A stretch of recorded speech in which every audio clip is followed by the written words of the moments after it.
Hey, Good Fox here. Today I got a review of 81 overall Jared Cook. There's the stats on the screen compared to my new tight end, Jimmy Graham. 80 speed on this Cook, 85 acceleration, 78 agility, 77 catch, 74 catch traffic, 79 spec, 74 route, 74 release.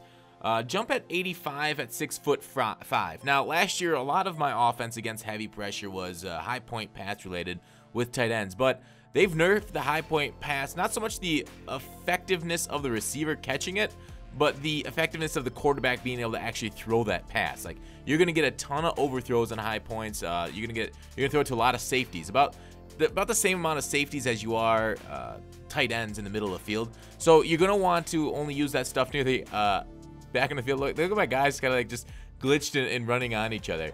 That was kind of a funny one, but luckily by the time the ball was thrown, they kind of snapped out of it. It's like they were under some sort of spell. Like, there's some witchcraft going on here in Madden. There was his blocking. So you saw him do the impact block. Not the greatest against DTs, not the greatest blocking, but general on like stretches, he can hold his block well enough.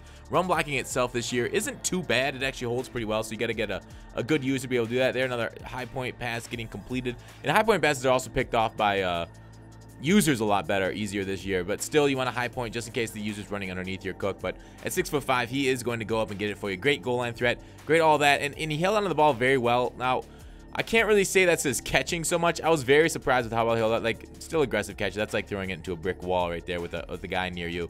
So he's not going to go up and like say spectacular catch over your opponents too well if they got a guy. If they can at least animate. I know animations this year, it's a little buggy because the range on them isn't very far for defenders. Like, have you guys clicked on, hit the swap button and it just doesn't do anything? That's having to be far too much. So if you got a tall tight end, tall wide receiver, maybe you take advantage of that where like the shorter guys can't animate. Like, it's happened, I don't know, probably half dozen times with like Harrison Smith and my other DBs and stuff, but it's annoying. It doesn't happen a whole lot because I've learned just kind of like let the computer do its thing. Just hold X to swat and then maybe the computer will take care of it for you. But otherwise, back to Jared Cook himself. I really dig this card. Great budget tight end. Actually served me very well. Was very sure-handed for me. But I think that's more the mechanics of the game than the actual card. So you're going to get that basically out of tight ends. Well, I've seen Evan Ingram drop a few for me that I was like, oh, Evan. There's his height. I think that was a touchdown. I'd have to go back and check for sure. But his height comes into advantage when you're throwing high points, that stuff. But like, what else? Run block 74, good, great.